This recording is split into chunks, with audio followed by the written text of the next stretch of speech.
Hello and welcome to our USMLE Tells. In this series, we are going to have a very different approach to the UWorld based questions, and we are doing 5 random UWorld questions in a day. This is day 2. So let's begin our discussion with a 16 years old boy who is being evaluated for difficulty walking. On physical examination, he has thoracic scoliosis and multiple small scars on his hand. When asked about these symptoms, the boy replies that he frequently burns his hands by accident because he cannot feel the heat. It means he cannot feel the pain and temperature, mostly in the upper extremities. On neurological examination, it has been found that he has 1 plus biceps reflexes. So his biceps reflexes is low. He is having hyperreflexia in his upper extremities, and he is having hyperreflexia, that is 3 plus patellar reflexes. And these reflexes are bilateral, as well as there is a decreased muscle strength in the bilateral upper and lower extremities. His hand muscles are atrophic, and the position and vibration senses in the feet are also impaired.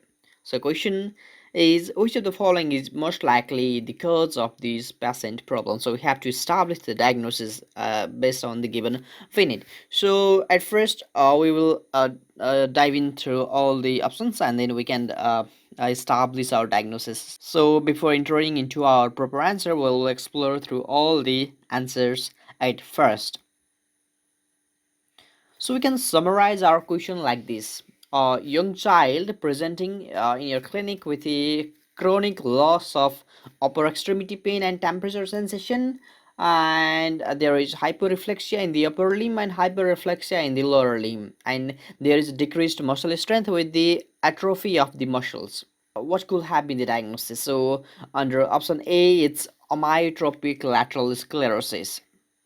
So ALS, or amyotrophic lateral sclerosis, is the progressive degenerative disease of upper and lower motor neurons only, and it doesn't cause any sensory loss. So of course there has been sensory loss in case of this patient, but in case of amyotrophic lateral sclerosis, there is a loss of the upper and lower motor neurons only. So it doesn't cause any sensory loss. Sometimes ALS can be present as can also be called as the hardening Hoffman disease. So that can be another keyword for ALS. Option B, Guillain-Barré syndrome. Guillain-Barré syndrome is a peripheral nervous system disease. It's an autoimmune polyneuropathy, demyelinating disease, which typically presents as the ascending pattern in a symmetric fashion. So it typically presents as the diseases of the lower motor neurons. That is, there will be oriflexia or hyperreflexia, there will be muscle weakness, there will be the loss of muscle, that is atrophy of the muscles. So these are the classical presentation of the Guillain-Barré syndrome, and Guillain-Barré syndrome typically presents as the previous episode of certain GIT related manifestations. So of course this is not the case of Guillain-Barré syndrome. Medulloblastoma. Medulloblastoma is the most common malignant central nervous system tumor in case of children with a pilocytic astrocytoma and a low-grade astrocytoma being the most common CNS tumor overall. So medulloblastoma is actually a tumor of posterior fossa. That's why the symptoms will be related with the obstructive hydrocephalus can be there. And one of the classical histological presentation of medulloblastoma is that there will be Homerite rosettes will be there. So we will discuss shortly regarding the rosettes, the pathological rosettes, which can be seen in case of various pathological states. So at this point, just remember medulloblastoma is associated with the Homerite pattern of rosettes. Option D, multiple sclerosis. So multiple sclerosis is of course an autoimmune CNS demyelinating disorder. So just contrast with the Guillain-Barré syndrome, which is a PNS, that's peripheral nervous system demyelinating disorder, whereas multiple sclerosis is the central nervous system demyelinating disorder. And it presents with episodic neurological symptoms reflecting defects in the various white matter tract. So, for example, it can affect the optic nerves and optic tract, so presenting as the optic neuritis, and multiple sclerosis also presents with internuclear ophthalmoplegia. And there will be the other signs like the Lermite sign will be there. So Lermite sign with multiple sclerosis is that whenever the patient flexes his neck, there will be a very pinpoint sensations along his back. And also whenever the body temperature increases in the patient with multiple sclerosis, he suffers from the pinpoint sensations. So in case of multiple sclerosis, the demyelination is of the oligodendrocytes. So multiple sclerosis is a common autoimmune CNS demyelinating disorder. Option E is normal pressure hydrocephalus. So it's characterized by the gait ataxia, urinary incontinence, and cognitive dysfunction. So sometimes the first aid has mentioned normal pressure hydrocephalus presents with the 3W, that is wacky, wet, and oval. So regarding oval, it means to say that the patient is having magnetic gait. So he's having gait ataxia.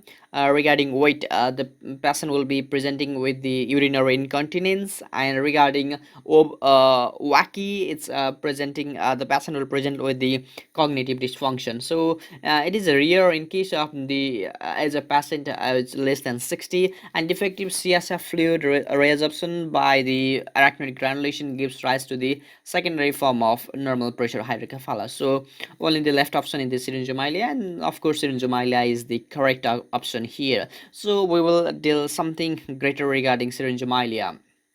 Here we present with some of the rosette in pathology. So here in the first, we can see Homerite rosette. So Homerite rosette can be seen in the neuroblastoma and medulloblastoma. So always remember medulloblastoma and Homerite rosette. So in Homerite rosette, there will be the central area of the lymphocytes will be there, and it will be surrounded by the tumor cells. And our second rosette is Flexner Wintersteiner rosette. We can see this kind of rosette in case of retinoblastoma. So retinoblastoma is one of the most common presentation of the flexular Wintersteiner rosette. Here the lumen will be formed by the cell border, and there will be fine cytoplasmic extensions, and there won't be any basement membrane in case of flexular Wintersteiner rosette. And our third kind of rosette is perivascular pseudorosette. In perivascular pseudorosette, we can see a neuropil that projecting towards the central blood vessel.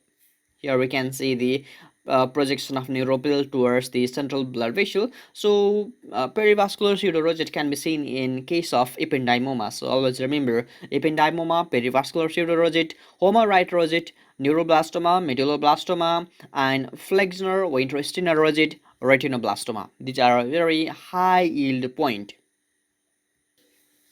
So let's a little dive deeper into the syringomyelia. So in syringomyelia, there will be loss of pain and temperature sensation along the upper extremities will be there. Sometimes the patient presents as a low motor neuron signs as well. So the main pathology in case of syringomyelia is that there will be a syringe or central cavity will be formed along the central canal, and that is especially the formed around the CA to T1 curved level.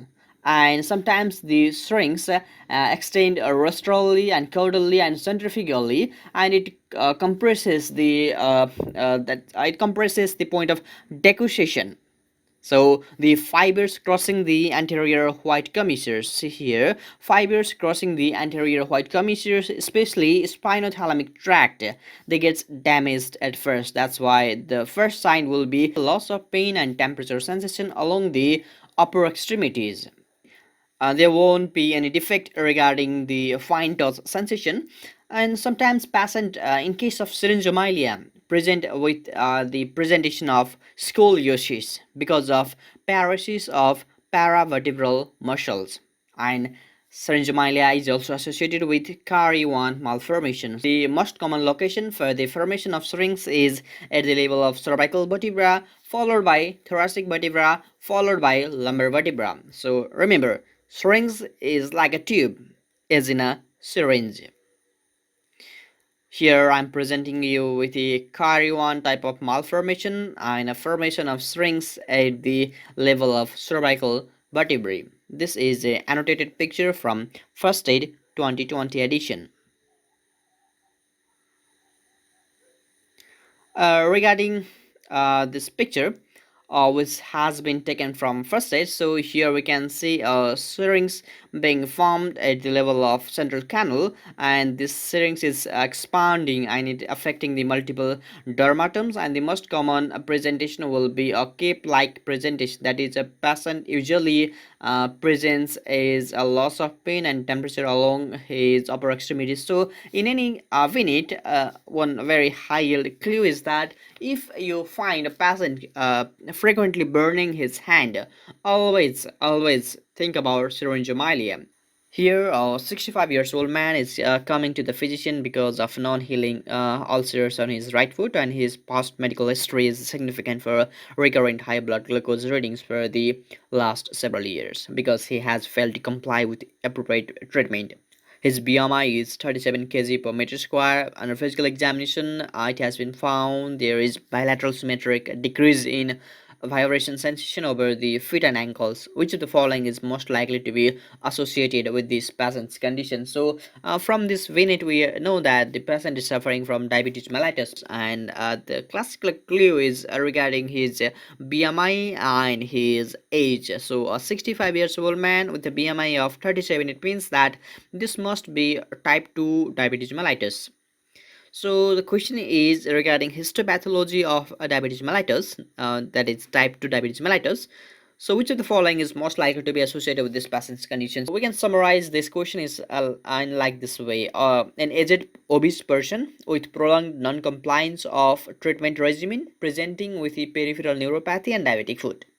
What will be the most likely association of this patient's condition? So of course, there must be the deposition of amylin protein. Amylin precursor proteins must be deposited within these pancreatic islet cells. So of course, this is our answer. Option B, pancreatic islet amyloid deposition.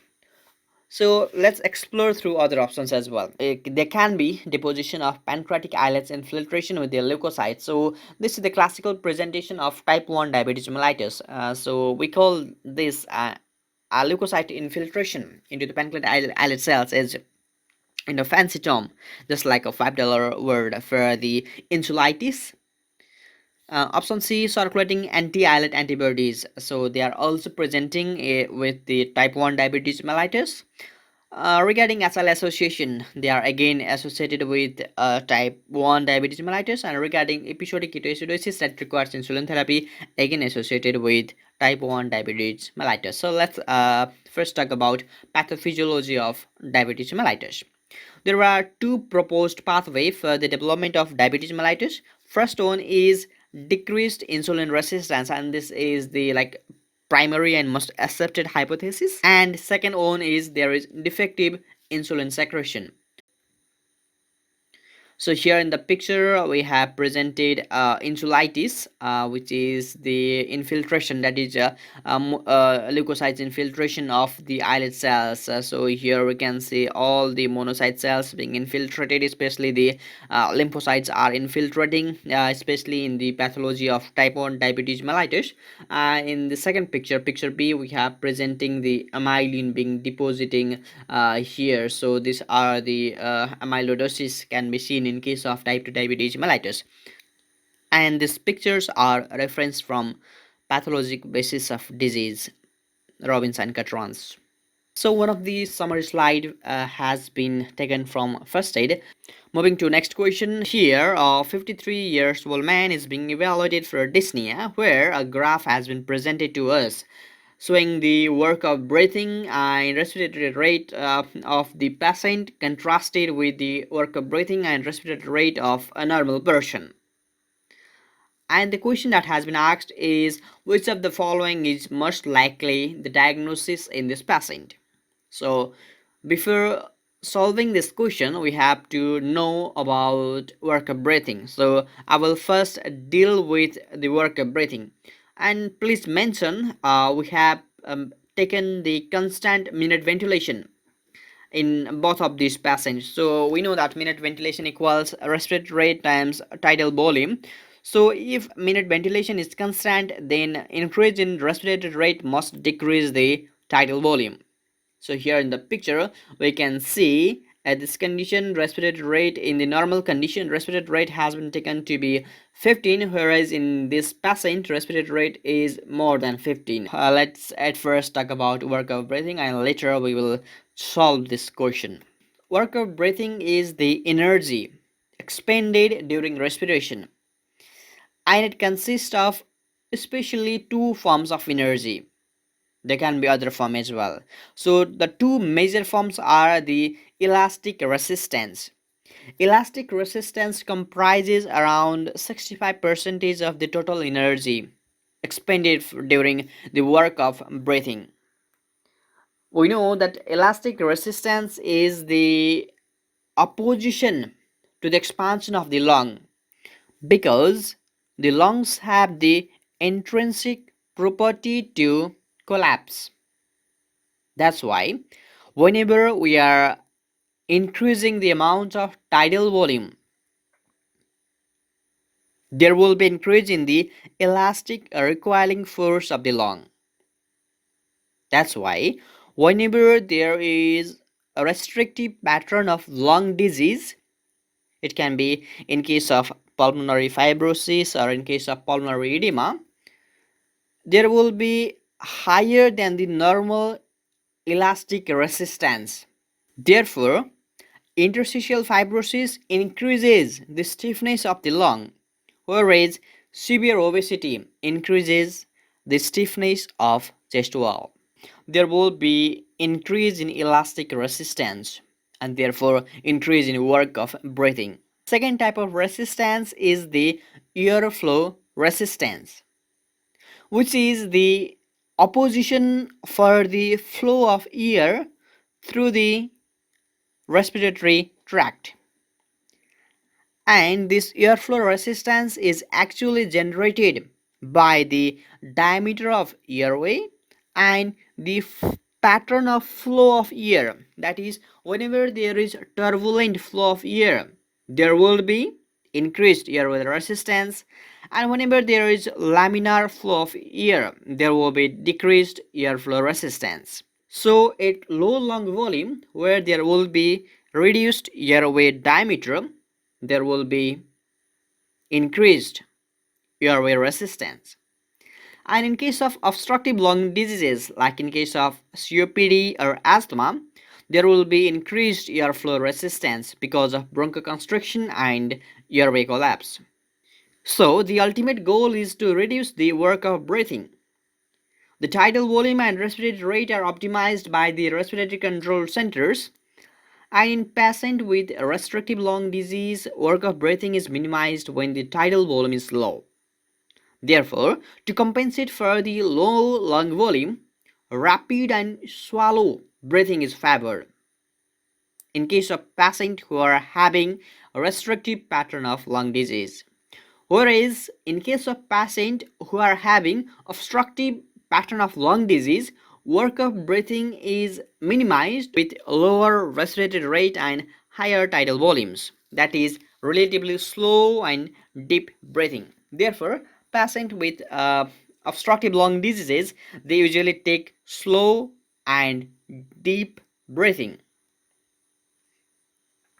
So we are presenting with a schematic diagram regarding the work of breathing and respiratory rate. So work of breathing is minimized in patient with the increased elastic resistance. So whenever the patient is having restrictive pattern of lung disease, like in case of pulmonary fibrosis, their respiratory rate is high. So we can see the respiratory rate of the patient is high and their tidal volume is low. Therefore, they will be having fast and shallow breath. Whereas in case of patient having obstructive pattern of lung disease, there will be increased airflow resistance. Therefore, the patient usually breathe at lower respiratory rate and higher tidal volume to minimize the work of breathing. So let's explore this question. The normal patient is breathing at the respiratory rate of 15, approx 15 breath per minute, whereas the patient is breathing around the respiratory rate of around 18 or 20, from 18 to 20 breaths per minute. So of course the rate of respiration is increased. So this must be restrictive pattern of lung disease, and hence our answer must be pulmonary fibrosis, option A. So let's explore through all the options here. Regarding alpha 1 antitrypsin deficiency, this can be seen in case of pan-acinar emphysema, which is a type of chronic obstructive lung disease. And this causes increased airflow resistance, and slow and deep breath will be favored to minimize the work of breathing. So if the patient is having alpha 1 antitrypsin deficiency, then his work of breathing pattern will be something like this way, as mentioned in by this blue line. Regarding anxiety disorder, it's like a panic disorder which occasionally associated with the rapid and swallow breathing. However, the lung functions are normal, and therefore the work of breathing versus the respiratory rate curve is normal in case of anxiety disorder. Because the breathing rate is higher than normal, optimal rate, that is work done against the airflow resistance, is increased. That is, total work is increased. We talked about asthma, which is again obstructive type of lung disease. Therefore, again the bluish line will be there in case of asthma. Regarding goiter, it's a upper respiratory tract obstruction caused by a large goiter, leading to increased airflow resistance and favors slow and deep breathing. Just in case of the obstructive pattern of lung disease. That's why our answer is pulmonary fibrosis, where there will be increased rate of respiration with decreased tidal volume. Of course, from our minute ventilation formula, we can also generate the gross idea. That is, in order to maintain the constant minute ventilation, there must be increased rate of respiration and decreased tidal volume. All right. First question. Here, a 48 years old woman is coming to the emergency department with headache, dizziness, and nausea for the past several hours. She has no fever, no nasal congestion or cough, but she reports that her husband has also been complaining of headache.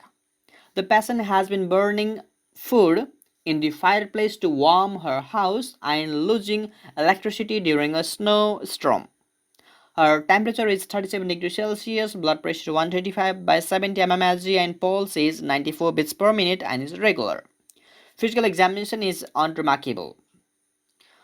The substances responsible for this patient's condition must likely impair hemoglobin function through which the following mechanism. So the super key point is burning food in the fireplace. So the burning of hydrocarbon is generating carbon monoxide. So this is the classical vignette for the patient presenting with carbon monoxide poisoning. So we know that the mechanism of action of carbon monoxide is that it binds competitively with the heme. That's why our answer will be competitive binding to heme. Let's explore through all the options so we can summarize our question like this one. A 48 years old woman presenting with carbon monoxide poisoning. So regarding option A, alteration of partial pressure of oxygen. Carbon monoxide can never alter the partial pressure of oxygen. Please note it very seriously. Carbon monoxide can never alter the partial pressure of oxygen. Furthermore, super high yield point pulse oximetry cannot detect carboxyhemoglobin. That's why the saturation shown by pulse oximetry will again be normal even in case of patient suffering from carbon monoxide poisoning, super high yield point. So our option is competitive binding of heme. Regarding option C, deactivation of reductase enzyme. So reductase enzyme is NADH reductase. So NADH methemoglobin reductase reduces ferric iron form to the ferrous form regarding hemoglobin from the methemoglobin. And whenever there is deficiency of this enzyme, there will be congenital methemoglobinemia. Regarding denaturation of globin chains, so it occurs in case of patients suffering from G6PD deficiency, where there will be oxidative stressor causes sulfidyl group cross-linking. Regarding option E, irreversible linking to heme. So one of the super high yield points regarding carbon monoxide poisoning is that carbon monoxide doesn't irreversibly bind with the hemoglobin. Carbon monoxide always bind reversibly with hemoglobin. That's why carbon monoxide poisoning is treatable. We treat carbon monoxide poisoning with hyperbaric oxygen. Please note it. Hyperbaric oxygen for the treatment of carbon monoxide poisoning, because carbon monoxide binds with hemoglobin in a reversible fashion. Regarding option F, oxidation of porphyrin ring. So heme consists of an iron bound to protoporphyrin 9, and carbon monoxide binds to iron in metalloproteins but does not cause oxidation of porphyrin component.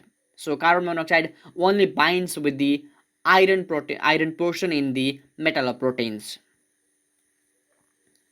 So our option is competitive binding to heme. Okay, I have already talked regarding all of these points. Here we can see oxyhemoglobin dissociation curve, and some of the sites on hemoglobin has been occupied by carbon monoxide. Therefore, the curve is shifting downwards, and also the curve is shifting towards left. So the curve will be shifted downwards and towards left in case of carbon monoxide poisoning. So this has been taken from First Aid 2020 edition. So last question for the day is, a patient is being treated with GnRH infusion, and the intravenous line is placed and connected to a reservoir through a computerized pump, and the pump is programmed to deliver a predetermined dose of GnRH every 90 minutes. That is the pulsatile fashion for the release of GnRH through the computerized pump. And LS and FSH levels are monitored in the initial phase of treatment. The question that has been asked is, which of the following is most likely the indication for using this GnRH infusion? So the question that has been asked is that, what is the most common indication for the use of pulsatile fashion of GnRH? So pulsatile fashion of GnRH is most useful in case of infertility. That is a straightforward question. So our option will be option C, infertility.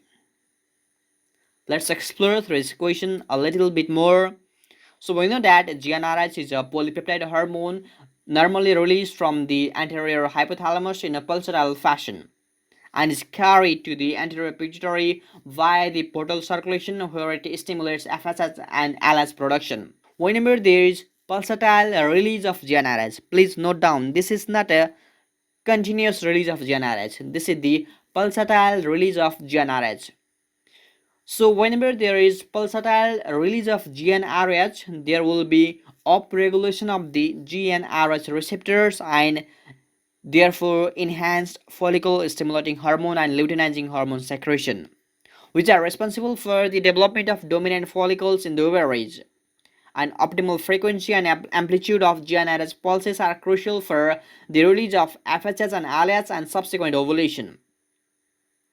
Sometimes there can be an ovulation because of hypogonadotropic hypogonadism that leads to the infertility, which can be treated by pulsatile administration of GnRH.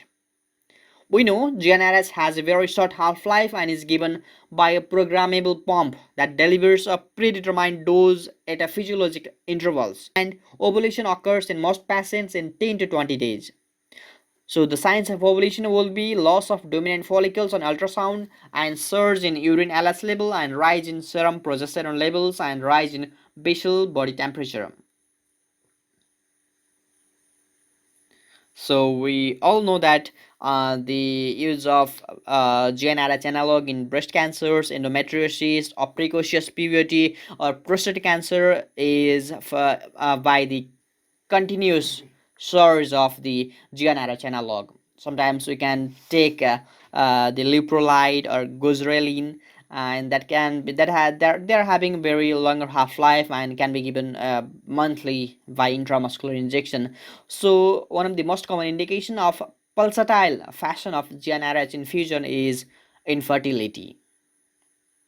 And sometimes we can use long acting GnRH analog therapy for the suppression of gonadal functions. So sometimes the patient might be presenting with the prostate cancer. Sometimes the patient might be presenting with endometriosis or precocious puberty or premenopausal breast cancer. At all these conditions, we give continuous supply of GnRH analog.